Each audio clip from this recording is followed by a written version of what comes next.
అందరికీ నమస్కారాలు. ఈరోజు నేను అన్నానగర్కి వచ్చినప్పుడు నాకు చెన్నై అంతా కూడా ఘన స్వాగతం పలికారు. మీ అందరికీ అభినందనలు. అన్నానగర్ ఏఐడిఎంకే అభ్యర్థి గోకులేంద్ర గారు,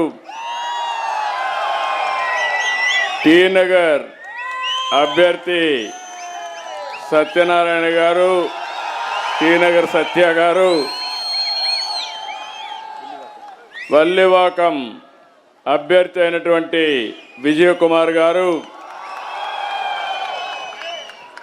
ఇక్కడ ఉన్నటువంటి ఏఐడిఎంకే అదే మరిగా బీజేపీ నాయకులు కార్యకర్తలు అందరికీ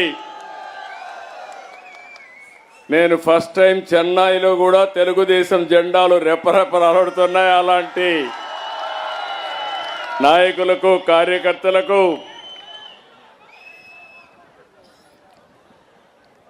அனைவருக்கும் வணக்கம். என் அன்பான தமிழ்நாடு மக்களே, உங்களுடன் என் பெருங்கநாந்தில் இங்கே இருப்பது ரொம்பவே சந்தோஷம்.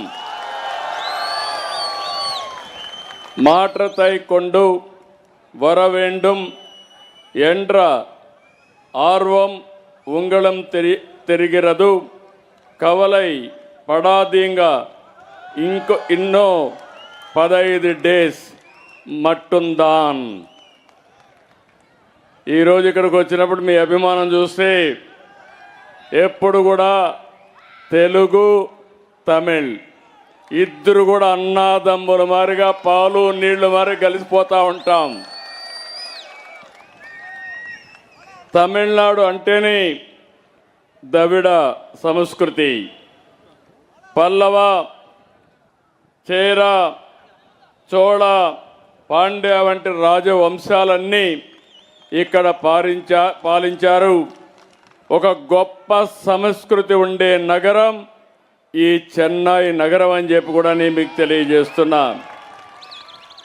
అన్ని భాషల్లో కల్లా తెలుగు అంటే, తమిళం అంటే మీకు చాలా అభిమానం. ఎంత అభిమానం అంటే ప్రపంచంలో ఏ భాషకు లేని ఆదరణ తమిళ్ భాషకు ఉంది. అది మీ అందరి అభిమానం. ఇంకొక పక్క మిమ్మల్ని చూస్తే బ్రిటిష్ వారి పీరియడ్లో మొత్తం కూడా సౌత్ ఇండియా అంతా ఇక్కడే ఉండేవాళ్ళం. అది చూసిన తర్వాత ఎన్టీ రామారావు గారు ఇండిపెండెన్స్ రాకమునిపే ఇక్కడికి వచ్చి ఈ గడ్డ పైన రాణించి ఒక మహానాయకుడైన విషయం మీరందరూ గుర్తుపెట్టుకోవాలి.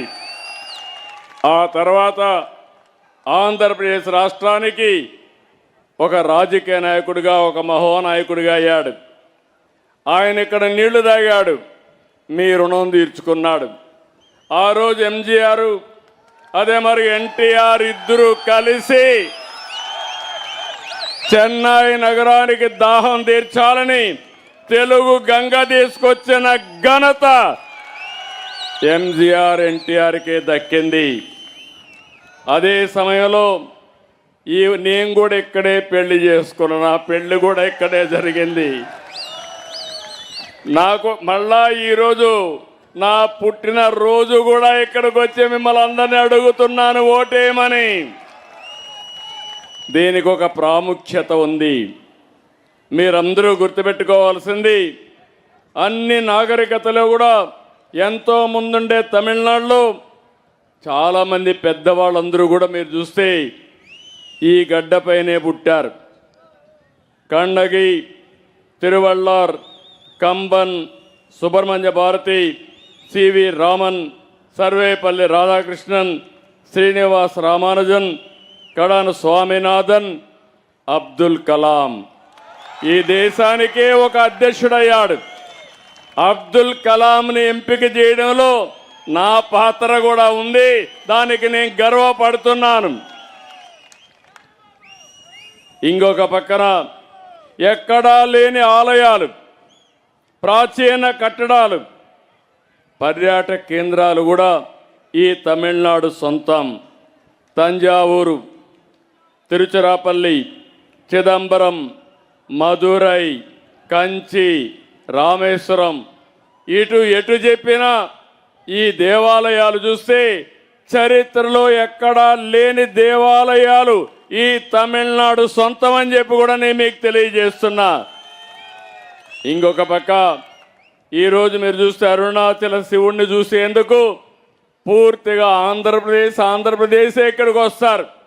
ఇంకొక పక్క వెంకటేశ్వర స్వామిని కొలవడానికి మీరందరూ తిరుపతికి వస్తారు. అది మన అనుబంధం అని చెప్పి కూడా నేను మీకు తెలియజేస్తున్నా. మనమందరం కూడా భాషలు వేరైనా తమిళ్, తెలుగు, కన్నడ, మలయాళం మనమందరం ద్రవిడులమే. ఆ విషయం గుర్తుపెట్టుకోవాలి. మనమందరం అన్నదమ్ములమే. ఒకప్పుడు అంతా ఒక రాష్ట్రంలో ఉన్న వ్యక్తులమే. అందుకే మన నాయకుడు ఎన్టీ రామారావు గారు బ్రతికున్నప్పుడు మొట్టమొదటిసారిగా ద్రవిడ యూనివర్సిటీని కుప్పంలో పెట్టి అందరినీ కలపాలని ప్రయత్నం చేసిన వ్యక్తి నందమూరి తారక రామారావు గారు. అందుకని ఇలాంటి కార్యక్రమాలు మనం ఎన్నో చేశాం. మళ్ళీ నిన్న మీటింగులో చెప్పాను, తెలుగుగా నీళ్లు వస్తున్నాయి. నేను ఎప్పుడు కూడా నీళ్లు ఇవ్వాలంటే చెన్నైకి నీరంటే మొదటి ప్రాధాన్యత ఇచ్చే వ్యక్తిని, మొట్టమొదటి వ్యక్తిని నేను. అదే సమయంలో మన ప్రధానమంత్రి నరేంద్ర మోడీ గారు, నేను ఇక్కడికి వచ్చింది ఈ విషయం మీ అందరికీ చెప్పాల్సిన అవసరం ఉంది. ఈరోజు దేశం అభివృద్ధిలో పరుగులు తీస్తూ ఉంది. ప్రపంచానికే గుర్తింపు వచ్చింది. దానికి కారణం నరేంద్ర మోడీ ప్రధానమంత్రిగా ఉండడమే కారణం. అభివృద్ధి తెలిసిన వ్యక్తి, ఇంకో పక్క సంక్షేమ కార్యక్రమాలు చేసే వ్యక్తి, పేదవాళ్ళ కష్టాలు తీర్చే వ్యక్తి ప్రధానమంత్రి గారని చెప్పి కూడా నేను మీకు తెలియజేస్తున్నా. ఈరోజు మీరందరూ ఒకటి గుర్తుపెట్టుకోవాల్సిన అవసరం ఉంది. ఈ ప్రాంతం మిమ్మల్ని అందరిని చూస్తే నిత్య చైతన్యంతో మరి ముందుకు పోతారు. ఈ పార్టీ సిద్ధాంతం కూడా అన్నాదురై పెట్టింది కాంగ్రెస్కి వ్యతిరేకంగా పోరాడడానికి డిఎంకే పార్టీని పెడితే, ఈరోజు ఆ పార్టీ డిఎంకే పార్టీ పోయి కాంగ్రెస్లో కలిసిపోయే పరిస్థితి వచ్చింది. వారికి సపోర్ట్ చేసే పరిస్థితికి వచ్చారు. ఇంకొక విషయం కూడా గుర్తుపెట్టుకోవాల్సిన అవసరం ఉంది. మీరు నిన్న ఒక సంఘటన జరిగింది పార్లమెంట్లో. తమిళనాడులో చర్చ జరగాలి, దక్షిణ భారతదేశంలో చర్చ జరగాలి. మహిళలకు రిజర్వేషన్లు ఇవ్వడం 30 సంవత్సరాల నుంచి పోరాడుతున్నాం. 1996లో యునైటెడ్ ఫ్రంట్లో దేవేగౌడ గారు ప్రధానమంత్రిగా ఉంటే నేను దానికి కన్వీనర్గా ఉండి మహిళలకు రిజర్వేషన్లు పెట్టాలని బిల్లు తీసుకొచ్చాం. అప్పుడు కాంగ్రెస్ వ్యతిరేకించారు. ఆ తర్వాత మీరు చూస్తే బీజేపీ వస్తానే వాజ్పేయి గారు 3 సార్లు పెట్టారు, 3 సార్లు వ్యతిరేకించారు. 2009-10లో మళ్ళీ కాంగ్రెస్ అధికారంలో యూపీఏ ఉంటే బిల్లు పెడితే రాజ్యసభలో పెట్టినప్పుడు బీజేపీ సహకరించి పాస్ చేశారు. లోకసభలో ఆ బిల్లు పాస్ కానియకుండా కాంగ్రెస్ అడ్డుపడే పరిస్థితికి వచ్చారు. ఇప్పుడు నరేంద్ర మోడీ గారు 2023లో మహిళలకు రిజర్వేషన్లు పెట్టాలని పార్లమెంట్లో బిల్లు పాస్ చేశారు. మళ్ళీ ఆలోచించారు, తొందరగా పెట్టాలి, 29లోనే బిల్లు అమలు చేసి మా ఆడబిడ్డలకు రిజర్వేషన్లు ఇవ్వాలనే ఉద్దేశంతో మోడీ గారు ముందుకెళ్లారు. ఈ సందర్భంగా మిమ్మల్ని అందరినీ ఒకటే విజ్ఞప్తి చేస్తున్నాను, ఈ బిల్లును అపోజ్ చేసింది కాంగ్రెస్ పార్టీ, దాని మిత్రపక్షాలైన డిఎంకే, టీఎంసీ, అదే మరి సమాజ్వాదీ పార్టీ. నేను అడుగుతున్నా, ఈ ప్రాంతంలో ఉండే మహిళలందరూ ఆలోచించాలి. మీ ఇంటికి డిఎంకే వచ్చినా కాంగ్రెస్ వచ్చినా నిలదీయాలి. మా ఆడబిడ్డలు 30 సంవత్సరాలుగా పోరాడితే ఎందుకు రిజర్వేషన్లకు అడ్డుపడ్డారని గట్టిగా నిలదీయాల్సిన బాధ్యత ఆడబిడ్డల పైన ఉంది. వాళ్ళు చెప్పిన నెపం మీరు చూస్తే డీలిమిటేషన్ వల్ల సీట్లు తగ్గిపోతాయని ప్రధానమంత్రి గారు చెప్పారు. 39 సీట్లు తమిళనాడులో ఉన్నాయి, 20 సీట్లు అదనంగా యాడ్ అవుతాయి, అంటే 50%. ఆంధ్రాలో 25 ఉన్నాయి, దగ్గర 13 సీట్లు యాడ్ అవుతాయి. యూపీలో 80 ఉన్నాయి, 40 యాడ్ అవుతాయి. ఏ రాష్ట్రం కూడా జనాభా దామాషా ప్రకారం ఇప్పుండే సీట్ల ప్రకారం యాడ్ అవుతాయి తప్ప జనాభా ప్రకారం కాదని చాలా స్పష్టంగా చెప్పారు. ఆ విధంగా చెప్తే దక్షిణ భారతదేశానికి అన్యాయం జరిగిపోతా ఉందని అడ్డుపడి మళ్ళీ సెన్సస్ అయిన తర్వాత కొత్త జనాభా ప్రకారం రిజర్వేషన్లు పెట్టమంటున్నారు.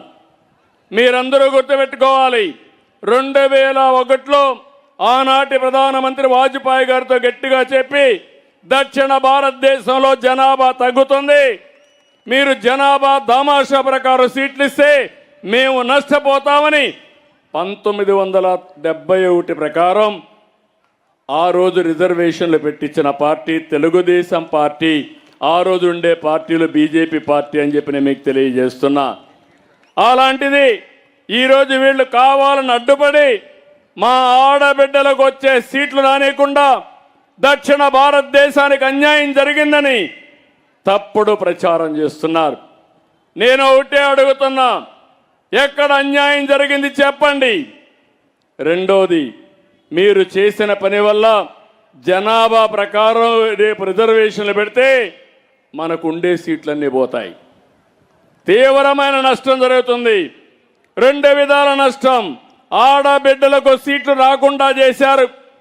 ఇది ఎప్పుడు జరుగుతుందో నాకు తెలియదు, ఎందుకంటే 3 దశాబ్దాలుగా పోరాడాం, ఇంకా మళ్ళీ ఆరంభానికి వచ్చాం. ఇంకా 10 ఏళ్ళు పడుతుందా 20 ఏళ్ళు పడుతుందా చెప్పలేం.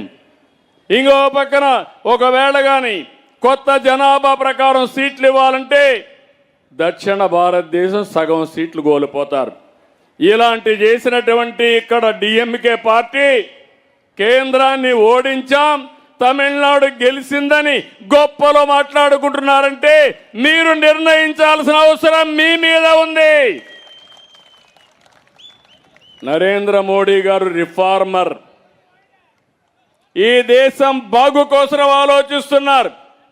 ఇక్కడుండే నాయకులు రాజకీయ అజెండా తప్పుడు ప్రచారం చేసి రాజకీయ లబ్ధి పొందాలనుకుంటున్నారు. అవునా కాదా అని మిమ్మల్ని అడుగుతున్నా. ఈరోజు చెన్నై నగరం ఉంది, తమిళనాడు ఉంది. ఏం తమ్ముళ్ళు, ఏమైనా ఒక విజన్ ఉందా వీళ్ళకు? ఏమైనా పనులు అవుతున్నాయి ఇక్కడ? చెన్నై నగరం రోజు రోజుకి పెరుగుతా ఉందా తరుగుతా ఉందా అని మిమ్మల్ని అడుగుతున్నా. ఒకప్పుడు మొత్తం దక్షిణ భారతదేశం ఇక్కడ ఉండేది. ఈరోజు హైదరాబాద్ చూడండి, బ్రహ్మాండమైన ఎయిర్పోర్ట్ వచ్చింది. చెన్నై ఎయిర్పోర్టు పెరిగిందా? బెంగళూరు ఎయిర్పోర్ట్ని చూశారు, పెరిగిందా లేదా? ఇక్కడ ఏమైనా అభివృద్ధి అయ్యిందా అని మిమ్మల్ని అడుగుతున్నా. అదే మీరు బేరీ చేసుకోవాల్సిన అవసరం ఉంది. మౌలిక వసతులు లేవు, లా అండ్ ఆర్డర్ సమస్య ఉందా లేదా? 59% ఆడబిడ్డల పైన నేరాలు పెరిగే పరిస్థితి వచ్చింది. ఇంకో పక్క పాస్కో కేసులు వచ్చే పరిస్థితికి వచ్చింది. ఇంకో పక్క ఎస్సీల పైన ఎస్టీల పైన అట్రాసిటీలు పెరిగే పరిస్థితి వచ్చాయి. ఒకప్పుడు చెన్నై అంటే ఒక ఈరోజు ఇంకొక పక్కన మీరు ఒకసారి చూస్తే, నేను ఎప్పుడూ చెప్తున్నాను, నరేంద్ర మోడీ గారు ప్రోగ్రెసివ్ లీడర్, దేశ అభివృద్ధి ధ్యేయంగా పనిచేస్తున్నారు. ప్రపంచంలో ఒక శక్తివంతమైన దేశంగా తయారు చేయాలని వికసిత్ భారత్ 2047 పెట్టుకుని ముందుకు పోయే పరిస్థితికి వచ్చారు. ఈరోజు తమిళనాడు అభివృద్ధి కావాలంటే ఇక్కడ ఎన్డీఏ రావాలి. 1924లో ఆంధ్రప్రదేశ్లో కూడా వైఎస్ఆర్ కాంగ్రెస్ పార్టీ వచ్చి విధ్వంసం చేసి నేను, జనసేన అధినేత పవన్ కళ్యాణ్, నరేంద్ర మోడీ గారి ఆధ్వర్యంలో బీజేపీ ముగ్గురు కలిసి ఎన్డీఏ పెట్టాం. డబల్ ఇంజన్ సర్కార్, బుల్లెట్ స్పీడ్తో ముందుకు దూసకపోతున్నాం. దేశంలో వచ్చిన పెట్టుబడులు 25.3% ఆంధ్రప్రదేశ్కే వచ్చాయి. పోలవరం పూర్తవుతుంది. పోలవరం పూర్తయి దేవుడు సహకరిస్తే నదులు అనుసంధానం చేసి నాకు ఒక కల ఉంది, కోరిక ఉంది, గంగా కావేరి అనుసంధానం కావాలని. అది కావాలంటే నరేంద్ర మోడీ గారి వల్లనే సాధ్యం, ఎన్డీఏ వల్లనే సాధ్యం. అది వచ్చే లోపల పోలవరం పూర్తయితే గోదావరి, కృష్ణ, పూండి వరకు నీళ్లు తీసుకొచ్చి కావేరికి కూడా నీళ్ళు ఇచ్చే అవకాశం వస్తుంది. దేవుడు సహకరిస్తే ఇది కూడా జరుగుతుంది. నీళ్ల కోసం యుద్ధాలు జరిగాయి. ఈరోజు ఎన్డీఏలో నీటి సమస్య శాశ్వతంగా పరిష్కారం చేసుకునే రోజులు తొందరలోనే వచ్చాయని చెప్పి కూడా నేను మీకు తెలియజేస్తున్నా. అందుకే మిమ్మల్ని అందరినీ కోరుతున్నా, మీకు అభివృద్ధి కావాలన్నా లేదా అని అడుగుతున్నా, ఉద్యోగాలు కావాలన్నా లేదా అని మిమ్మల్ని అడుగుతున్నా. ఉద్యోగాలు కావాలంటే, అభివృద్ధి కావాలంటే ఎన్డీఏ రావాలి, అవునా కాదా? ఇక్కడ చూస్తే చాలా సమస్యలు, ఎక్కడ చూసినా అవినీతి, అరాచకాలు, అభివృద్ధి జరగకుండా నిలిచిపోయే పరిస్థితి వచ్చింది. ఇంకో పక్కన హిందూ ధర్మాన్ని ఎగతాళి చేసే పరిస్థితికి వస్తున్నారు. భారతీయ యొక్క సంస్కృతి సాంప్రదాయాల్ని గౌరవించవలసిన వారే దాన్ని వ్యతిరేకించే పరిస్థితిలో, విద్వేషాలు సృష్టించే పరిస్థితిలో వస్తున్నారు. కరప్షన్ తమిళలో పెరిగిపోయిందా లేదా? కరప్షన్ ఇల్లాడ గ్రామం ఇల్లై నాశం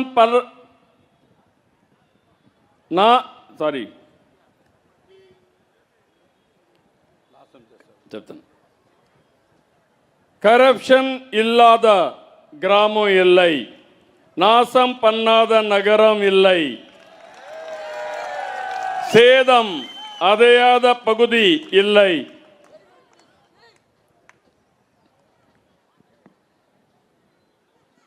டிஎம்கே தோற்க வேண்டும், தமிழ்நாடு ஜெயிக்க வேண்டும். అర్థమైందా రాజా?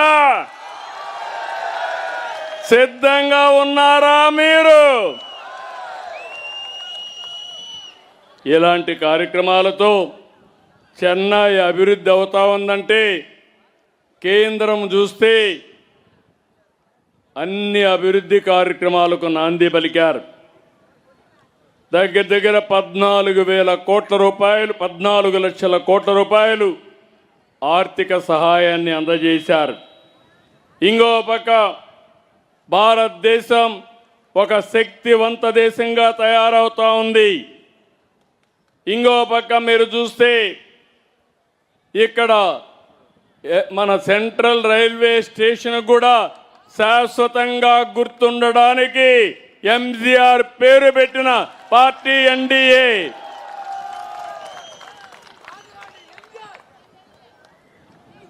మా తమ్ముడు చెప్పినట్టు చరిత్ర ఉన్నంత వరకు ఎంజీఆర్ని గుర్తుపెట్టుకుంటారు, ఎన్టీఆర్ని గుర్తుపెట్టుకుంటారు. అలాంటి మహానాయకులు. ఈరోజు నేను ఒకటే మిమ్మల్ని అందరినీ కోరుతున్నా, మున్నేట్రం వేండుమా, వేలై వాయిషుగల్ వేండుమా, அப்படியானால் மத்தியில் மோடி ஜெய்.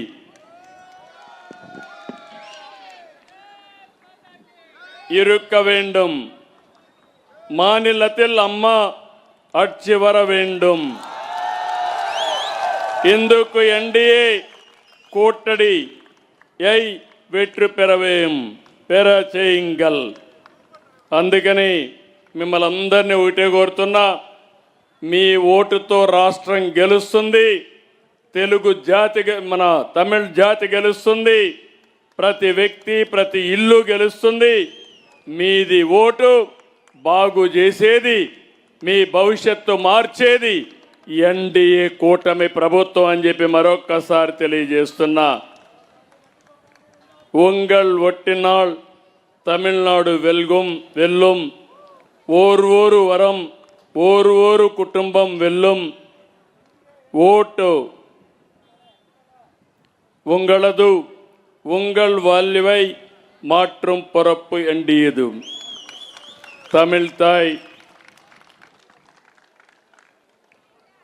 தாய் வாழ்க. తెలుగు తల్లికి జై. భారత్ మాతాకి జై. తెలుగు తల్లి, తమిళ తాయి అందరం కలిసి భారత మాతలోనే భాగం. ఈ దేశం బాగుంటే మనం బాగుంటాం. ఆ దేశాన్ని బాగు చేసే శక్తి నరేంద్ర మోడీ గారికి ఉంది. మీరందరూ ఆలోచించాల్సింది, తమిళనాడును బాగు చేసే శక్తి ఎన్డీఏకే ఉంది. ఆ విషయం గుర్తుపెట్టుకొని తమిళనాడు బాగుపడాలంటే ఎన్డీఏకు ఓటేయమని మరొక్కసారి మిమ్మల్ని అందరినీ కోరుకుంటూ అందరికీ నమస్కారాలు. జై హింద్.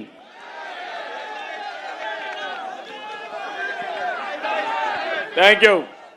నాకు హ్యాపీ బర్త్డే చూశాను, దారంతా కూడా హ్యాపీ బర్త్డే చెప్తూ వస్తున్నారు. ఈరోజు మీ మధ్యలో గడపడం నా పూర్వజన్మ సుకృతంగా భావిస్తున్నా. నేను వచ్చింది అర్థమైందా మీకు అని అడుగుతున్నా. ముగ్గురు అభ్యర్థుల్ని గెలిపించాలి.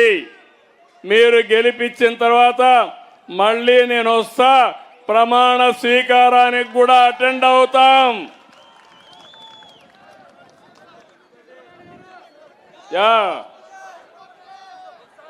EPS CM,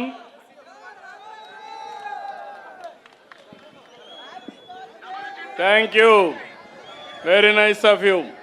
thank you brother, thank you. రెండాకులు అందరూ కూడా రెండాకులు, చరిత్ర సృష్టించే రెండాకులు, జీవితాలకు వెలుగు తెచ్చేది రెండాకులు. కాబట్టి మీరందరూ కూడా రెండాకులకే ఓటేయాలి.